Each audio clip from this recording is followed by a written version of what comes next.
आजकल जो एक सबसे ज्यादा डिजीज कॉमन हो गया है वो है हार्ट अटैक। ये क्यों कॉमन हो गया? चेस्ट पेन ऑलवेज, ये हार्ट के रिलेटेड अटैक और हार्ट फेलियर, इन दोनों के बीच में क्या हिस्ट्री का इसमें कोई इफेक्ट होता है? हेरिडिटी का कोई रिलेटेड है? पल्पिटेशन का इसमें कोई जी पल्स ज्यादा रहता है किसी का? फिर फास्ट पहले तो कम थे, अब थोड़े थोड़े बढ़ रहे हैं। क्या वजह है इसके और कौन कौन से कंजेनिटल हार्ट डिजीजेस जो हमारे पास आते हैं और हम उनका क्या ट्रीटमेंट फिर करते हैं? क्या ये नॉर्मल है या फिर ये एबनॉर्मल? एक और कम्युनिटी है जिनको मेटाबॉलिक सिंड्रोम रहते हैं, high blood sugar, high blood pressure या फिर ट्राइग्लिसराइड रहते हैं। तो इन लोगों के लिए क्या प्रिकॉशन है ताकि वो इन हार्ट के डिजीज से बच जाए? ऐसा तो नहीं है ये जो ब्लड वेसल्स हैं ये सिर्फ हार्ट के आसपास है, ये और भी बॉडी पार्ट्स में होती है, इवन कि हर एक बॉडी पार्ट में होती है। तो क्या कार्डियोलॉजी जो है या फिर कार्डियोलॉजिस्ट जो है, क्या ये इन सारे डिजीज को डील करता है जो भी ब्लड वेसल के रिलेटेड होती है?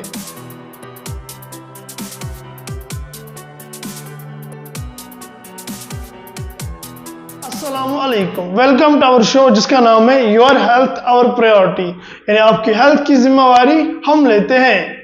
आज के हमारे गेस्ट हैं कंसल्टेंट कार्डियोलॉजी नूरा hospital. He is very well expert in interventional procedures of cardiology, doctor Najibullah Sophie. Sir, thank you for coming. Thank you very much for inviting me. Sir, सबसे पहले हम जानना चाहते हैं ये कार्डियोलॉजी डिपार्टमेंट जो है ये क्या होता है? क्या ये सीवीटीएस कार्डियोलॉजी सेम डिपार्टमेंट है या फिर ये अलग अलग डिपार्टमेंट्स हैं? कार्डियोलॉजी और सीवीटीएस दो डिफरेंट डिपार्टमेंट्स हैं जो दोनों हार्ट के मरीज का इलाज करते हैं। लेकिन जो सीवीटीएस जिसको हम कार्डियोवैस्कुलर थोरैसिक सर्जरी बोलते हैं, वो जो डिपार्टमेंट है वो सर्जरी के साथ ज्यादा रिलेटेड है। वो ज्यादातर बाईपास सर्जरी करते हैं जिसमें हार्ट को ओपन करने की जरूरत पड़ती है। एज कंपेयर टू दिस, जो कार्डियोलॉजिस्ट होते हैं जैसे कि मैं हूं, हम मरीज का इलाज मेडिसिन से ज्यादातर करते हैं। और पिछले 3 दहाइयों से 3 डिकेड से एक नया इसमें एडवांसमेंट आई है कि हम हार्ट अटैक वाले या बाकी ऐसे जो जिनके लिए बाईपास की जरूरत पड़ती थी, ओपन हार्ट सर्जरी की जरूरत पड़ती थी, उन्हीं मरीजों का इलाज कैथेटर के जरिए बिना सर्जरी किए हुए मरीज का होता है। तो ये चीजें भी कार्डियोलॉजी के अंदर आती है। सो मरीज को डायग्नोज करना, उसके बाद उनको दवाइयां देना और उसके बाद अगर जरूरत पड़े इंटरवेंशन करना, जिसमें एंजियोग्राफी हो, एंजियोप्लास्टी हो या बटन होल के जरिए उनका जो दिल का छेद हो वो बंद करना, ये सभी चीजें कार्डियोलॉजी के अंदर आती है।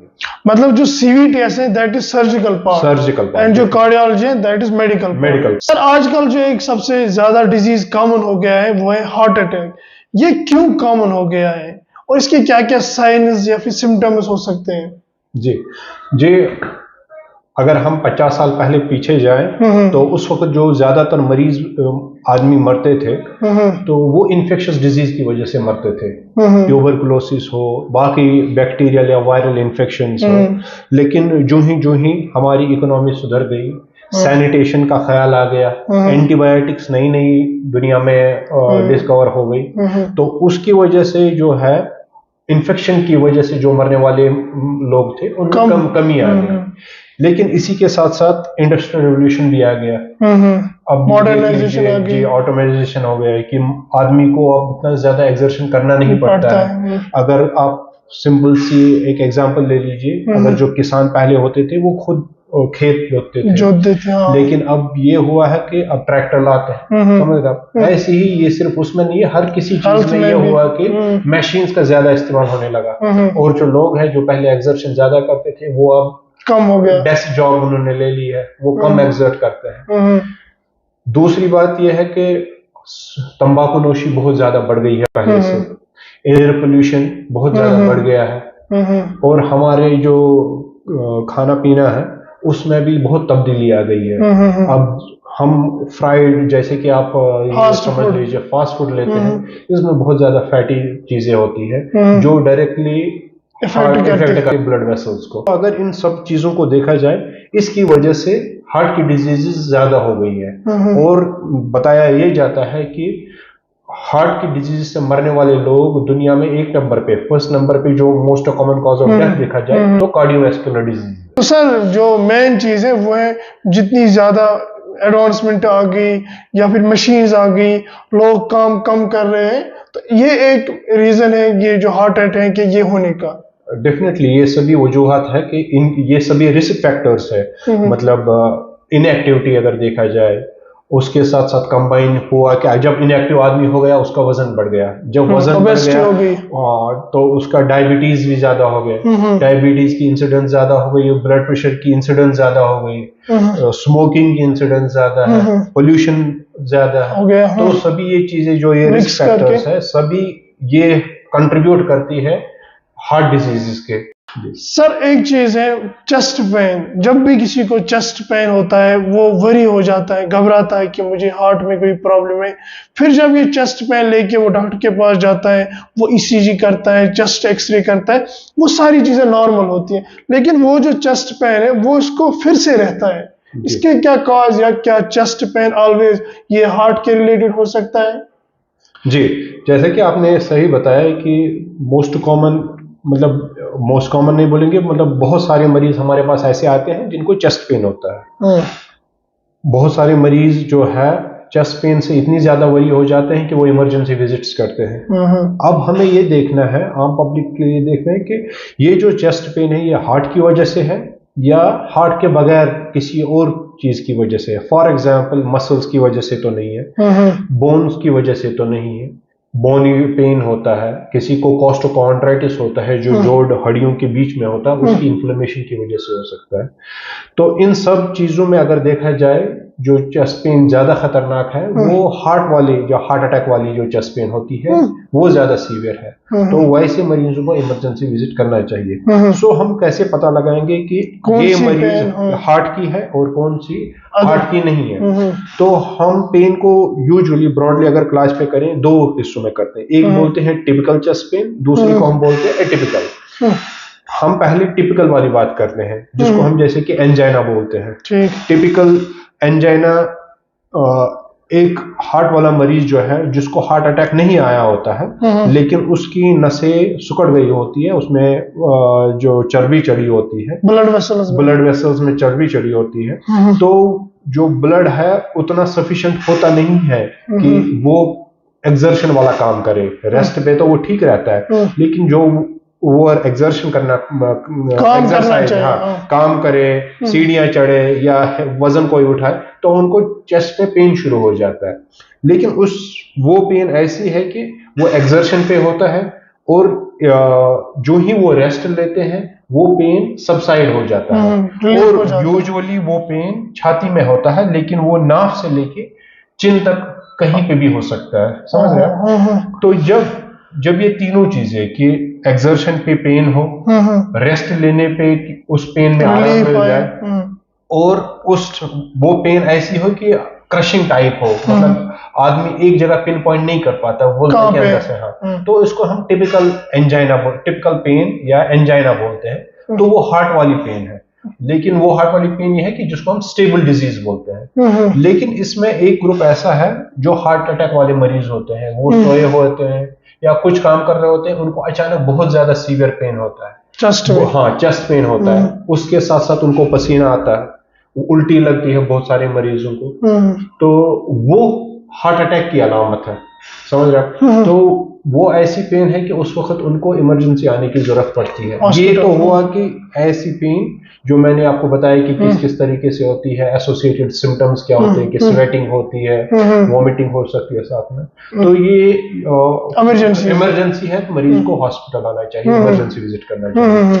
लेकिन अब दूसरा ग्रुप है जो हम समझते हैं कि ऑलमोस्ट 70%, हम बहुत बड़ा ग्रुप, हम परसेंटेज नहीं बताएंगे, एक बहुत बड़ा चंक है जो एटिपिकल चेस्ट पेन होता है। एटिपिकल चेस्ट पेन ये है कि वो मांसपेशियों की वजह से होता है, वो इन्फेक्शन की वजह से हो सकता है। फॉर एग्जांपल किसी को चोट लग गई, उनको मेजर ट्रॉमा नहीं, सॉफ्ट टिश्यू इंजरी हो गई है, मांसपेशियों में सूजन आ गई है, तो उसमें पेन रहता है। या दूसरा पेन जो होता है जो भी कॉमन है, जिसको हम प्लूरेसी बोलते हैं, कि जो लंग की जो कवरिंग होती है, जी, उसमें कभी इन्फ्लेमेशन हो जाती है, तो उनको भी बहुत ज्यादा सीवियर पेन होता है, इन्फेक्शन, जी, तो उनको भी बहुत ज्यादा सीवियर पेन होता है। लेकिन वो पेन रेस्ट पे कम नहीं होता है, सांस लेने पे ज्यादा होता है, और कुछ मरीजों को ये होता है कि जिसको हम बोलते हैं कोस्टोकॉन्ड्राइटिस, मतलब उनको दबाने पे दर्द होता है। तो जिनको ये दबाने पे दर्द हो या सांस लेने पे दर्द हो या साथ में इन्फेक्शन हो या ट्रॉमा की हिस्ट्री हो, ये एटिपिकल चेस्ट पेन कहलाता है। ये नॉट उतना ज्यादा रिलेटेड टू सीवियर, कार्डियोलॉजी, ये हार्ट के साथ रिलेटेड नहीं नहीं है। है, ठीक जी है। जी। तो ऐसी कंडीशन में उनको डॉक्टर के पास आना चाहिए, but that is not a very serious condition. तो सर एक मेन डिफरेंस है कि अगर आपको चेस्ट पेन हो रहा है और आप रेस्ट पे हैं, रिलीफ हो रहा है, that may be related with cardiology. If not, then it can be infection, pulmonary infection. जी जी।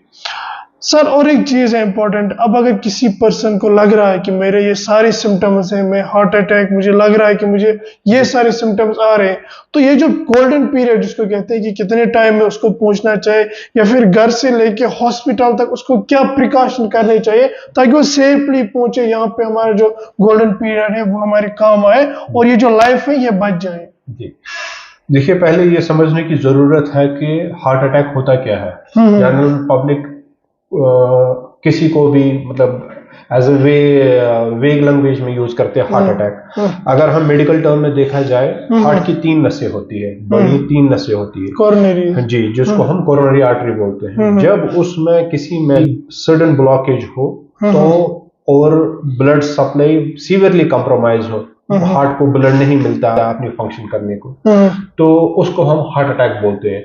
अब जब ब्लड सप्लाई किसी भी हिस्से में बंद पड़ जाता है तो वो हिस्सा जो है हार्ट का काम करने लगता है, और धीरे धीरे अगर उसमें फिर से ब्लड सप्लाई न जाए तो वो डेड हो जाता है, वो टिश्यू उतना दिल का हिस्सा खत्म हो जाता है, मर जाता है। अब ऊपर वाले ने ऐसा निजाम रखा है कि अगर हम वो टाइम रखते ही उसमें इंटरवीन करे, मतलब किसी भी तरीके से फिर से उसमें ब्लड सप्लाई लाए, तो वो हार्ट का हिस्सा बच सकता है।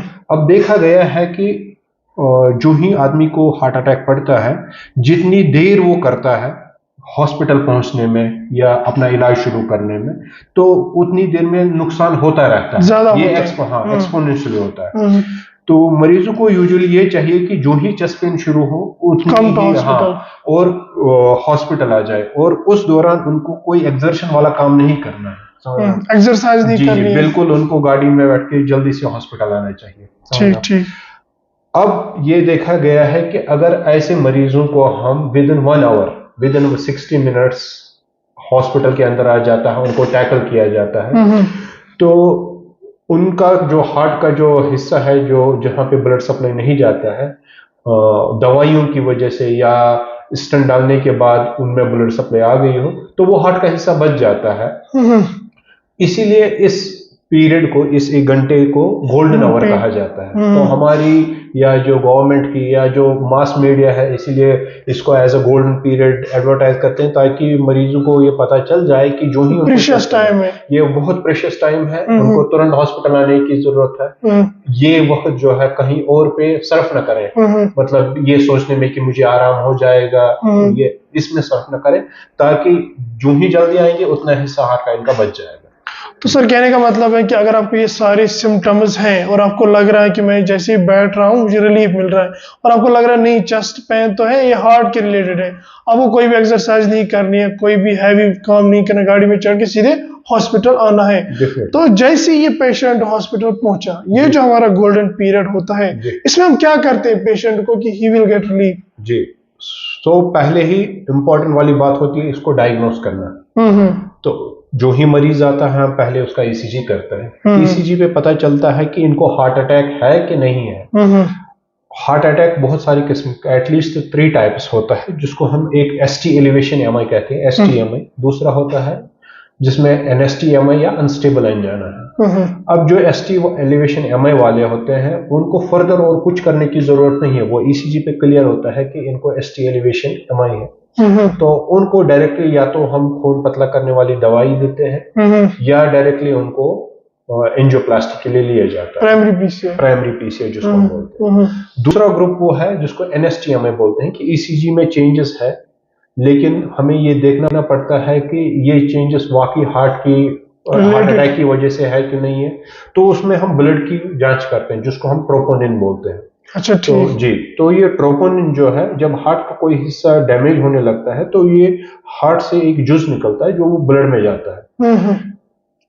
अब उसकी मात्रा जो है, जो उसकी कंसंट्रेशन है, over a period of time बढ़ जाती है। हो सकता है कि मरीज 1 घंटे में आ जाए और हमने उनका ईसीजी में चेंजेस आ रही हो, हमने उनका ब्लड टेस्ट किया, ब्लड टेस्ट नेगेटिव आया, लेकिन उसका ये मतलब नहीं है कि उनको हार्ट अटैक नहीं आया। तो हम ऐसे मरीजों को दवाई देते हैं, उनको बोलते हैं आप वेट कीजिए, हम आपका सीरियल ईसीजी करेंगे।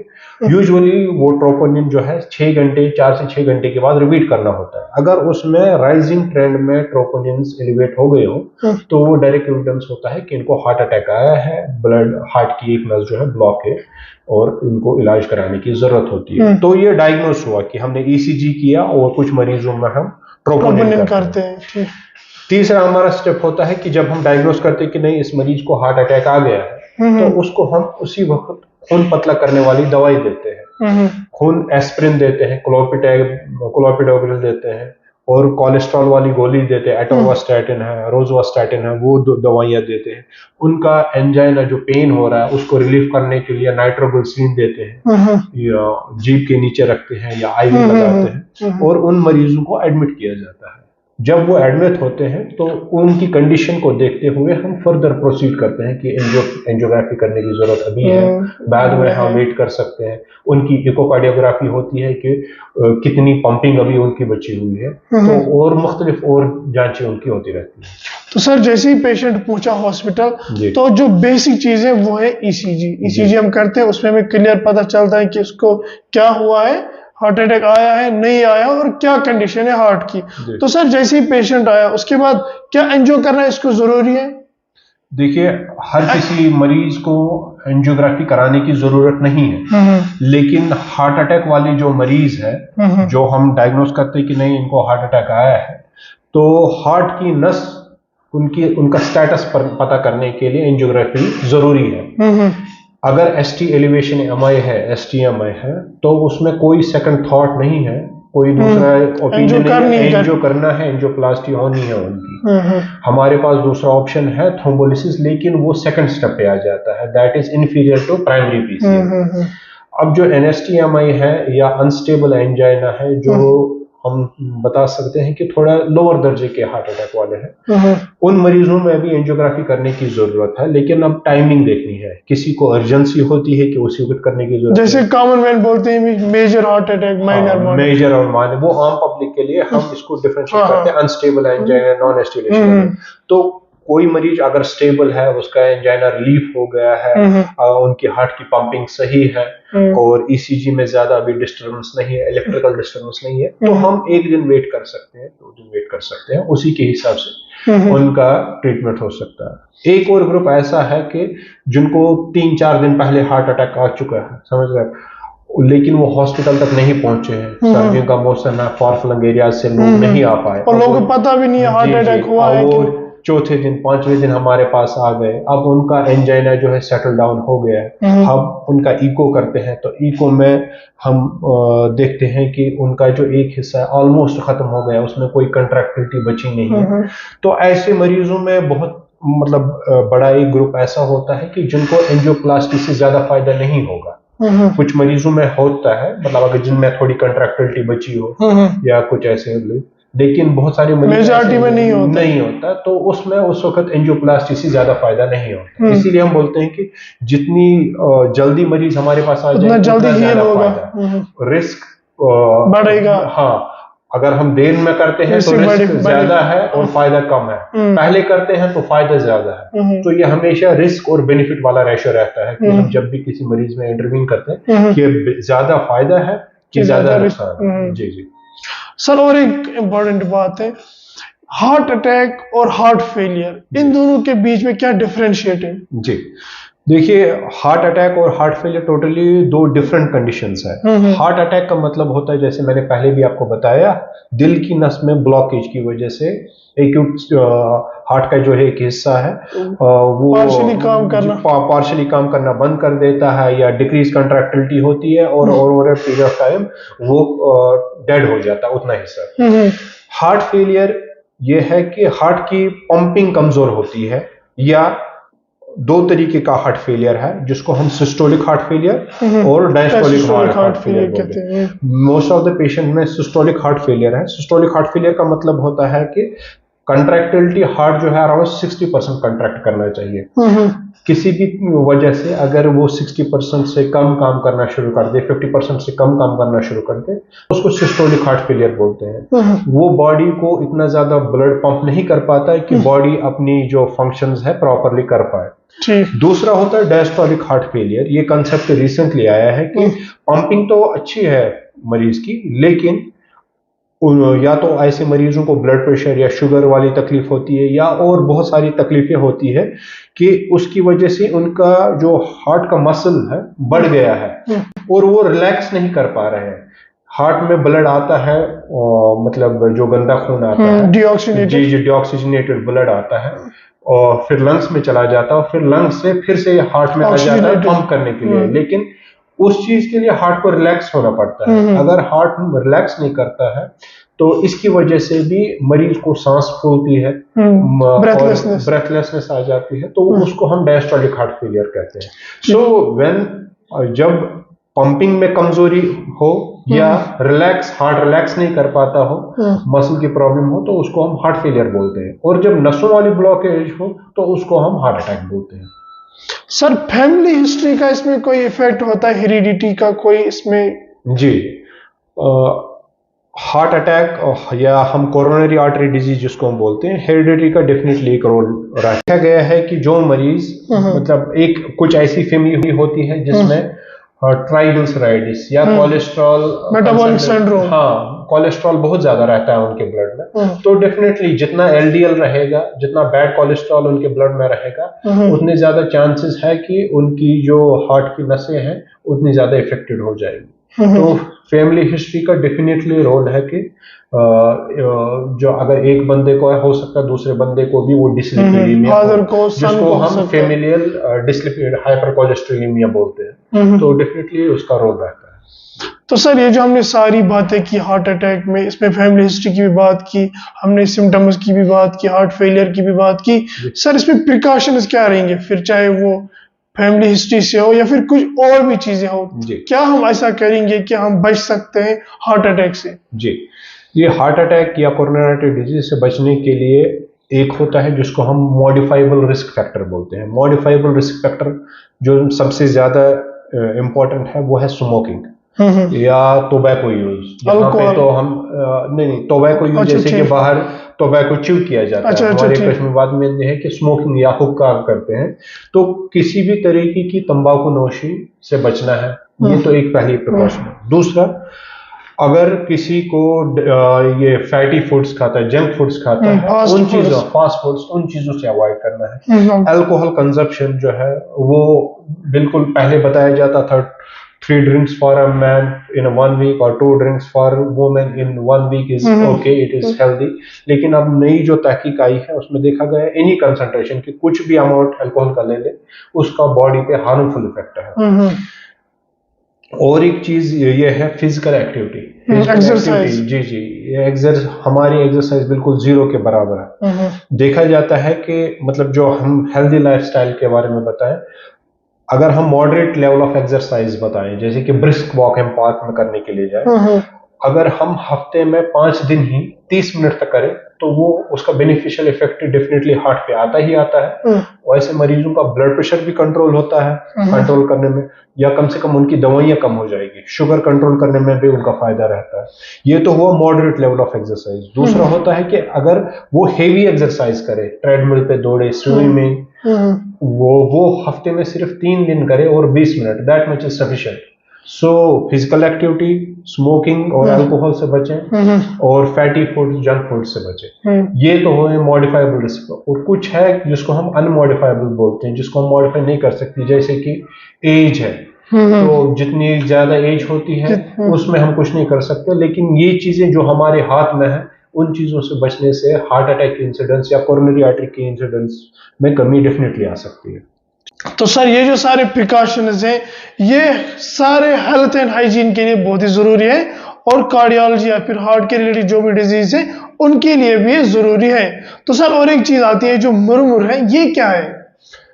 जी, देखा गया है कि जैसे कि कोई भी मरीज या कोई भी आदमी डॉक्टर साहब के पास जाता है कोई भी कंडीशन के लिए, किसी को खांसी आ रही हो या किसी को कोई और तकलीफ हो, ब्लड प्रेशर की शिकायत जनरल हो, इश्यूज। जी जी जनरल इश्यूज, वो फिजिशियन के पास जाते हैं तो वो ऑस्कल्टेट करते हैं, उनका मुलायजा एग्जामिनेशन करते हैं वाइटल्स। स्टेथोस्कोप के से।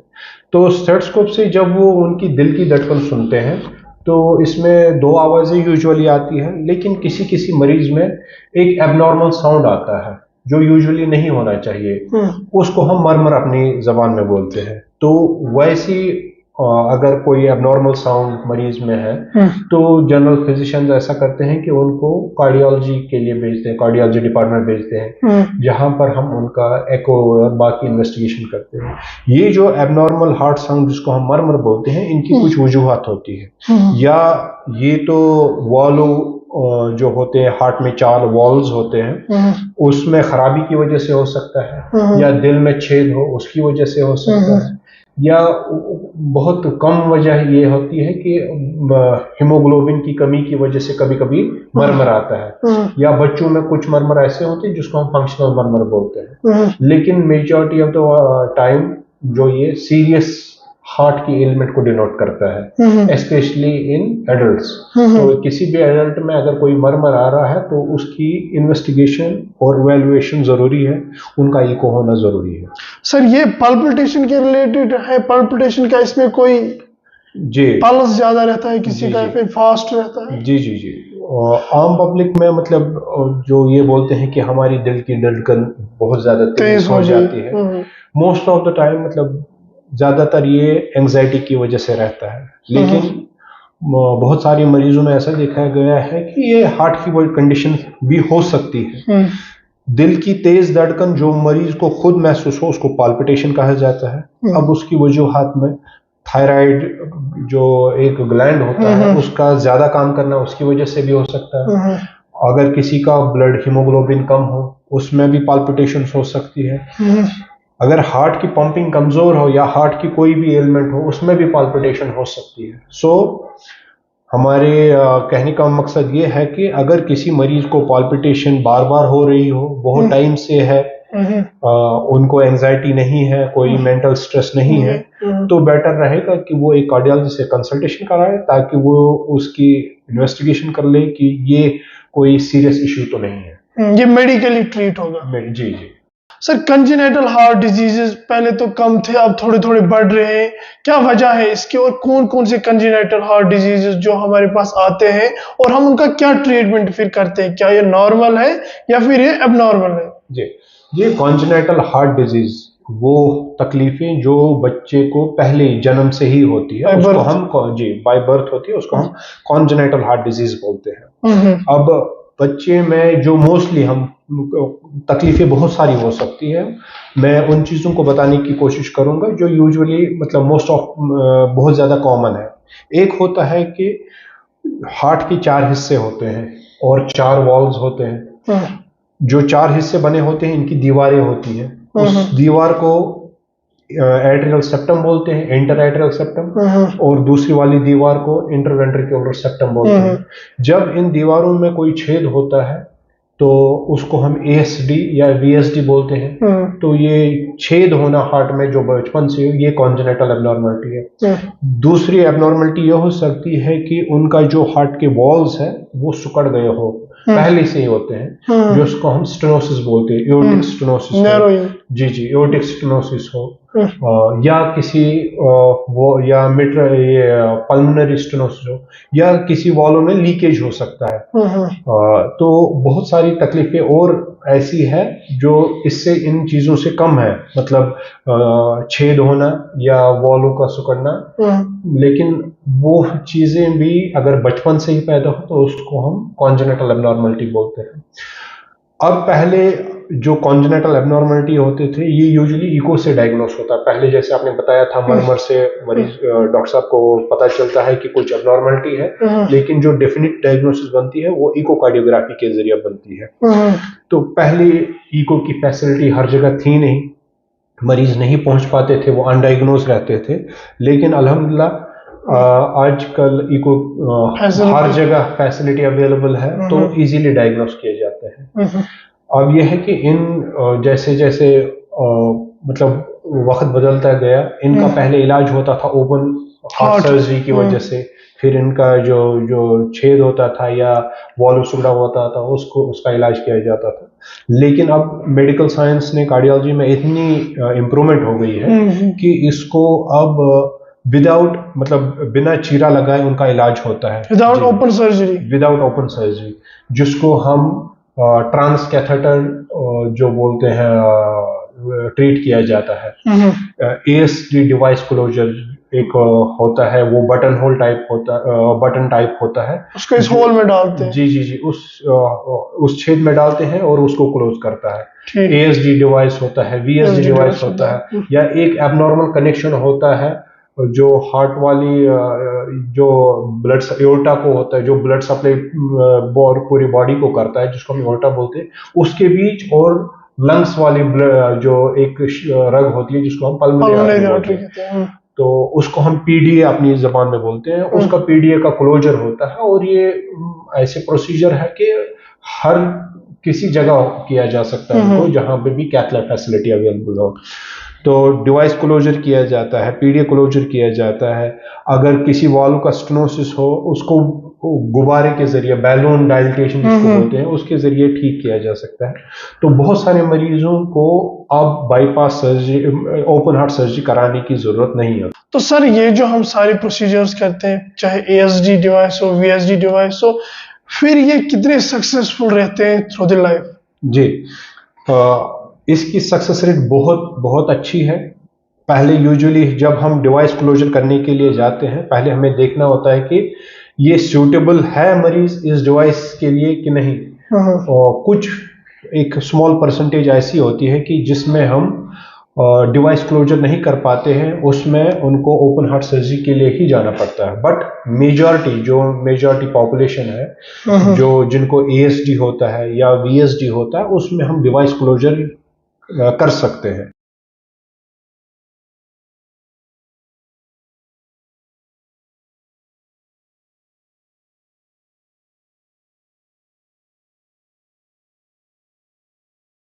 एक आम आदमी की तरह अपनी जिंदगी गुजार सकते हैं। मतलब these congenital heart disease can be treated without open surgeries. Definitely they can be treated without open heart surgeries. वैसे मैं आपको बता दूं, हमारे इस वीडियो के स्पॉन्सर पार्टनर्स हैं नूरा hospital, the best hospital in the valley. हमारे पास फुल्ली फैसिलिटेटेड कैथ लैब है, आप हमारे पास आ सकते हो। ये सारे प्रोसीजर्स जो हैं ये आयुष्मान भारत के अंडर होते हैं, कुछ नहीं होते हैं, जो नहीं होते हैं उनका उतना ज्यादा कॉस्ट नहीं है। आप आ सकते हो, हम आपको पूरी तरीके से फैसिलिटेट करेंगे। आप एक बार हमें चांस दीजिए अपने आप को सर्व करने का।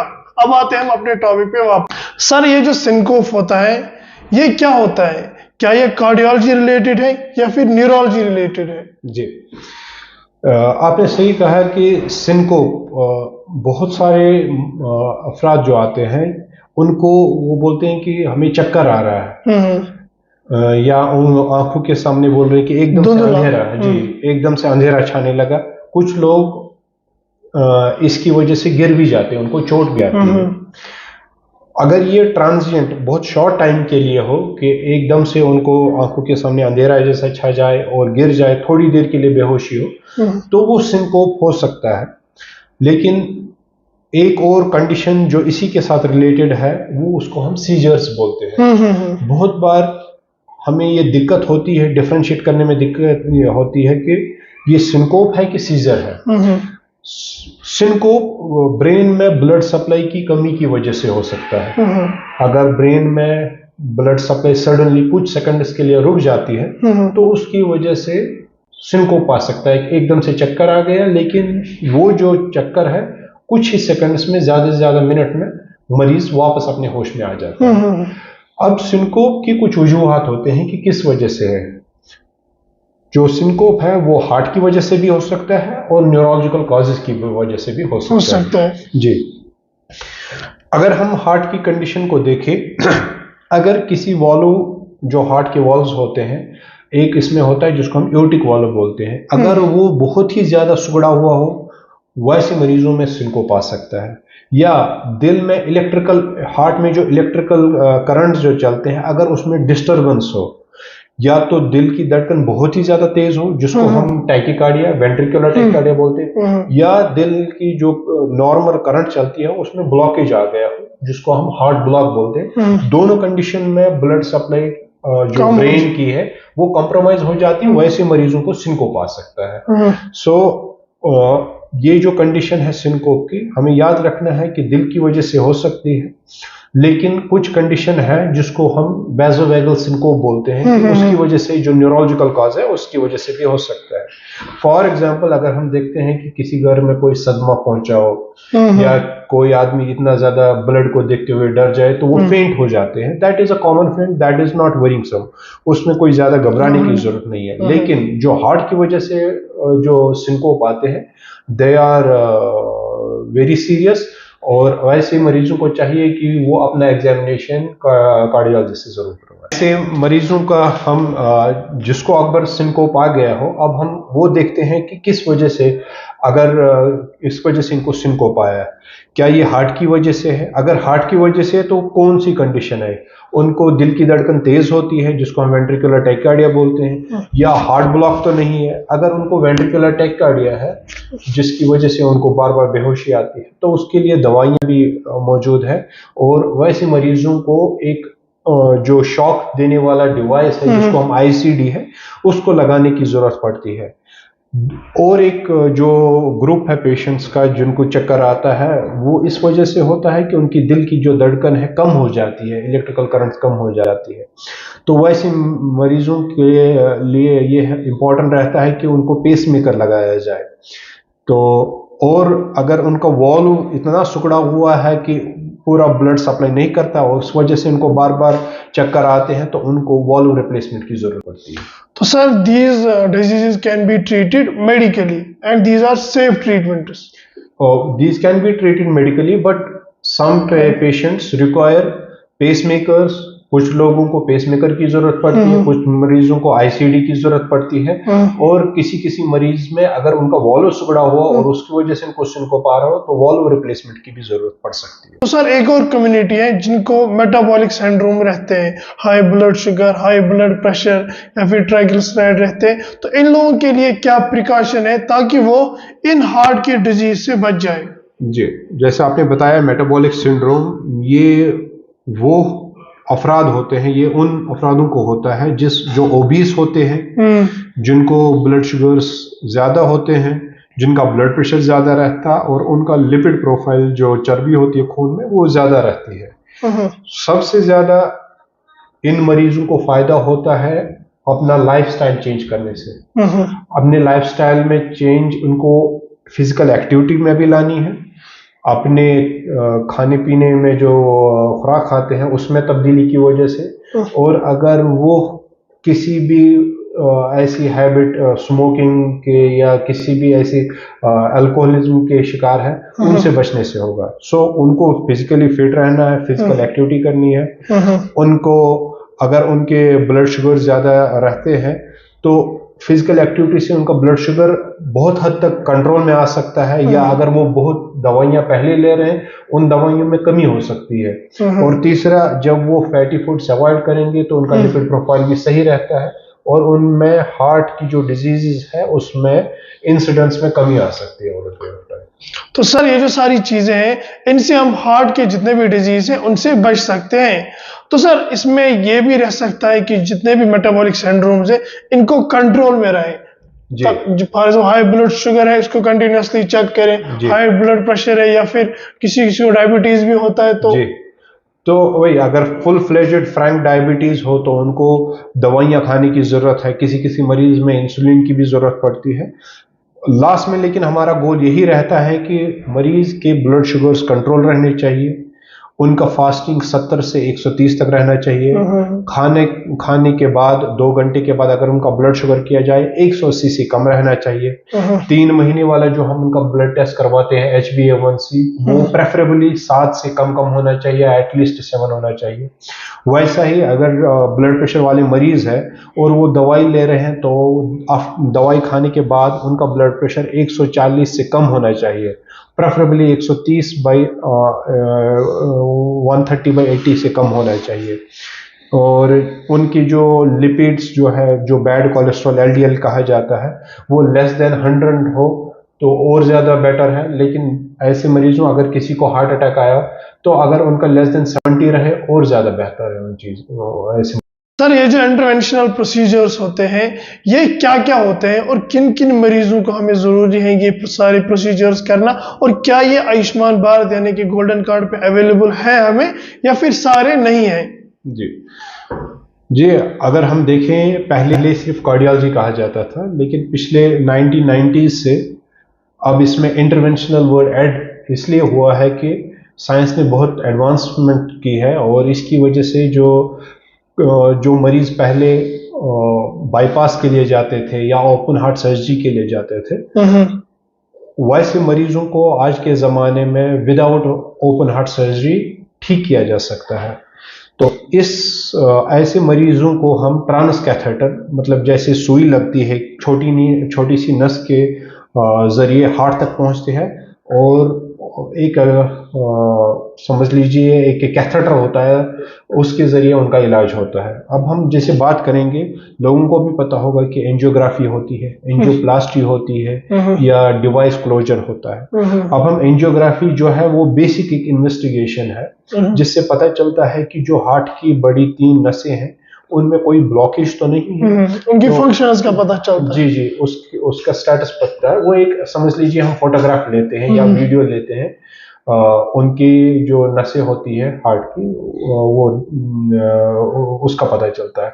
तो उसके लिए क्या किया जाता है, हम हाथ या पैर के जरिए एक छोटी सी सुई लगती है, वहां से हम एक तार डालते हैं जो हार्ट तक पहुंचता है। जी, एक कैथेटर डालते हैं, और कैथेटर के जरिए हम थोड़ी सी डाई देते हैं, दवाई देते हैं, और उसी के साथ साथ एक्सरे में एक फोटोग्राफ लेते हैं, जिससे पता चलता है कि इसमें कोई ब्लॉकेज तो नहीं है। तो सिर्फ एक फोटोग्राफ लेने को हम एंजियोग्राफी बोलते हैं, जो हम कैथ लैब में कर सकते हैं। अब जब किसी मरीज में हमें पता चला कि इनकी जो ब्लॉकेज है 70% से ज्यादा है, और वैसे मरीज जिनको दवाइयों पे भी रखा गया हो और दवाई खाने के बाद भी उनको पूरा रिलीफ नहीं मिलता हो, तो वैसे मरीजों को एंजियोप्लास्टी की जरूरत पड़ती है। या अगर कोई मरीज जिसको मेजर हार्ट अटैक आया हो, उनको भी एंजियोप्लास्टी की जरूरत होती है। तो एंजियोप्लास्टी है क्या? एंजियोप्लास्टी में हम जो भी हार्ट की नसें होती है जिसमें कोई ब्लॉकेज हो, उसको ओपन किया जा सकता है। ओपन समझ लीजिए एक छोटा पाइप का एक टुकड़ा होता है जो मेटालिक वायर्स का बना होता है, वो वहां पे डाल के उसको बैलून से एक गुब्बारे से फुला देते हैं, और वो खुल जाए, वो जो ब्लॉकेज है वो खुल जाता है। उसको हम अपनी जबान में एंजियोप्लास्टी कहते हैं। ठीक। डेफिनेटली ये जो ऑल ओवर इंडिया में ये जो एंजियोप्लास्टी होती है, ये गोल्डन कार्ड के अंडर जो हो सकती है फ्री ऑफ कॉस्ट। जो इसके लिए पेशेंट्स है, जो डेफिनेटली जिनको इनकी रिक्वायरमेंट है, चाहे किसी को हार्ट अटैक आया हो, या जिसको ऑप्टिमल मेडिकल थेरेपी के बाद भी एंजाइना हो रहा हो, चेस्ट पेन बार बार हो रहा हो, तो वो हमारे हॉस्पिटल आ सकते हैं। यहाँ पे फ्री ऑफ कॉस्ट उनकी एंजियोप्लास्टी हो सकती है। सर, इसमें और एक बात आपने बोली, डिवाइस क्लोजर, इसके बारे में आप थोड़ा सा एक्सप्लेन हमें। जी, जैसे मैंने पहले भी बताया था कि कॉन्जेनिटल हार्ट डिजीज होती है, बच्चों के दिल में छेद होते हैं, जो पहले ओपन हार्ट सर्जरी के द्वारा बंद किया जाता था, आज वही जो छेद है विदाउट जो ओपन हार्ट सर्जरी के बिना भी उसको अब बंद किया जा सकता है। उसके लिए भी मरीज के पैर की एक नस होती है, वहां से हम ब्लड वेसल के थ्रू हम हार्ट तक पहुंच जाते हैं, और वहां पे एक डिवाइस होता है, एक चीज होती है जो बटन टाइप होती है, जिसकी वजह से वो जो छेद होता है वो क्लोज हो जाता है, और मरीज को हम नेक्स्ट डे ही डिस्चार्ज कर सकते हैं। वरना अगर कोई मरीज ऐसा होता था जिसको बाईपास या ओपन हार्ट सर्जरी की जरूरत पड़ती थी, वो हफ्ते हफ्ते भर हॉस्पिटल में उनको एडमिट रहना पड़ता था, और उसके बाद उनको बहुत कमजोरी आ जाती थी, बहुत बड़ा कट लगता था। लेकिन इन सब चीजों की वजह से जो नई एडवांसमेंट आई है, ट्रांसकैथेटर थेरेपीज आई है, इस वजह से वो मरीज इन चीजों से बच पाता है। सर ये जो एंजियोप्लास्टी आपने बोला, इसको स्टंट प्लेसमेंट भी कहते हैं। एंजियोप्लास्टी को हम अगर आम पब्लिक के लिए बोल दें तो डेफिनेटली स्टंट प्लेसमेंट एक हिस्सा है, लेकिन इसके बगैर भी इसमें बहुत सारी चीजें होती है। जैसे कि जो क्या इसको बोलते हैं, ब्लॉकेज होता है, उसको पहले बैलून के जरिए खोला जाता है। हो सकता है कुछ मरीजों में स्टंट डालने की जरूरत ना पड़ जाए, but most of the patients में स्टंट डालना ही पड़ता है। तो स्टंट डालना प्रोसीजर का एक हिस्सा है, लेकिन टोटल प्रोसीजर नहीं है। ठीक, इसमें और भी चीजें ऐड होती है। सर जनरल पब्लिक के लिए आपकी क्या एडवाइस है, वो भी जनरल पब्लिक जो अपने हेल्थ एंड हाइजीन जो है मेंटेन करना चाहते हैं, चाहे हार्ट डिजीज हो या फिर और भी जितने डिजीज है उनसे बच जाए? जी देखिए, मेरी एडवाइस पब्लिक के लिए बस यही रहेगी कि अपनी लाइफस्टाइल में चेंज लाने जरूरी है। Physical activity, diet, physical activity जिसको हम एक्सरसाइज बोलेंगे, डाइट में सुधार, बैलेंस्ड डाइट, और अगर कोई मरीज पहले से डायबिटिक है या हाइपरटेंसिव है, वो अपना इलाज सही ढंग से कराए। ये नहीं कि हमने देखा है कि वो एक बार डॉक्टर साहब के पास आ जाते हैं, वो दवाई मेडिसिन ले रहे हैं, वो सालों साल ऑप्टिमल उनका मैनेजमेंट होता नहीं है, उनके ब्लड शुगर्स कंट्रोल में नहीं रहते हैं या ब्लड प्रेशर कंट्रोल में नहीं रहता है। वैसा नहीं करना है। तो उनको अपना डाइट भी सुधारना है, उनको अपना लाइफ स्टाइल में अपनी एक्सरसाइज भी करनी है, और अपनी मेडिसिन भी रेगुलरली लेनी है, और रेगुलर कंसल्टेशन करनी है डॉक्टर साहब के साथ, ताकि वो उनकी जो थेरेपी है ऑप्टिमाइज कर पाए। सर ऐसा तो नहीं है ये जो ब्लड वेसल्स है ये सिर्फ हार्ट के आसपास है, ये और भी बॉडी पार्ट्स में होती है, इनकी हर एक बॉडी पार्ट में होती है।